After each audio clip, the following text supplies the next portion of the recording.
political commentator Claire Pearsall. Claire, pleasure to have you on the News Hour as always. Let's just clarify the genesis of this article. So the Home Secretary has written the article. Downing Street has asked her to make some changes to tone it down, and the article has appeared in the Times without those changes being made.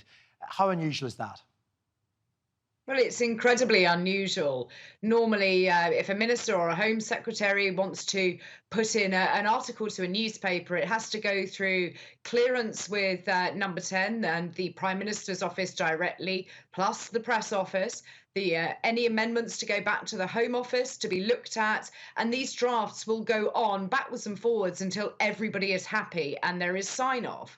So for it to come back with amendments which are not then carried out is in direct conflict with what the Prime Minister is asking for. So you have to wonder what game the Home Secretary is playing, putting such an inflammatory piece of information out in a national newspaper. Well, and you should probably elaborate on why it's been so inflammatory. I mean, she's made a habit, the Home Secretary, of saying what is apparently the unsayable, but this time she's openly questioned the integrity of her own police force. Has she gone too far? I think she has gone too far.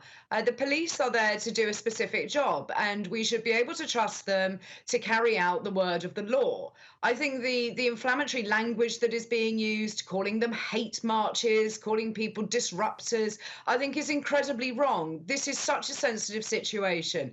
People feel very, very strongly on all sides, on the Israeli side and also on the Palestinian side, that this war needs to stop. So by stoking up division, which is what the Home Secretary is currently doing, I think is inherently wrong. We have the right to protest in the United Kingdom, and we should be proud of that.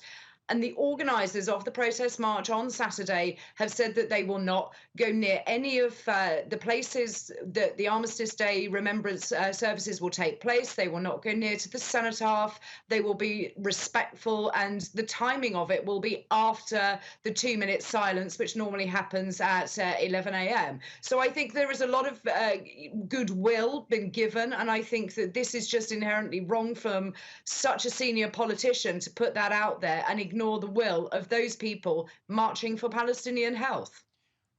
And it does feel like it's coming to a head between the Prime Minister and his Home Secretary, but it's a little difficult to figure out how it will play out, because the Prime Minister, Rishi Sunak's in a very difficult position. He could easily sack her, couldn't he? But that arguably would make his position even more awkward. Well, that's right.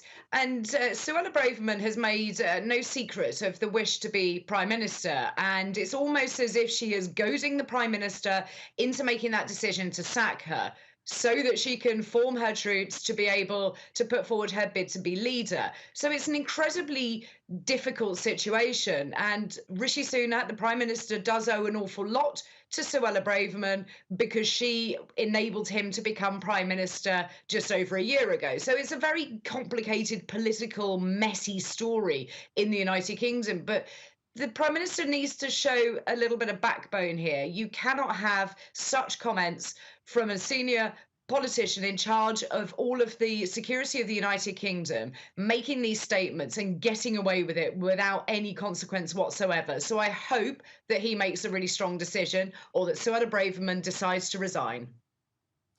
OK, well, it'll be interesting to see how it does play out. Claire, we thank you, as always, for your analysis.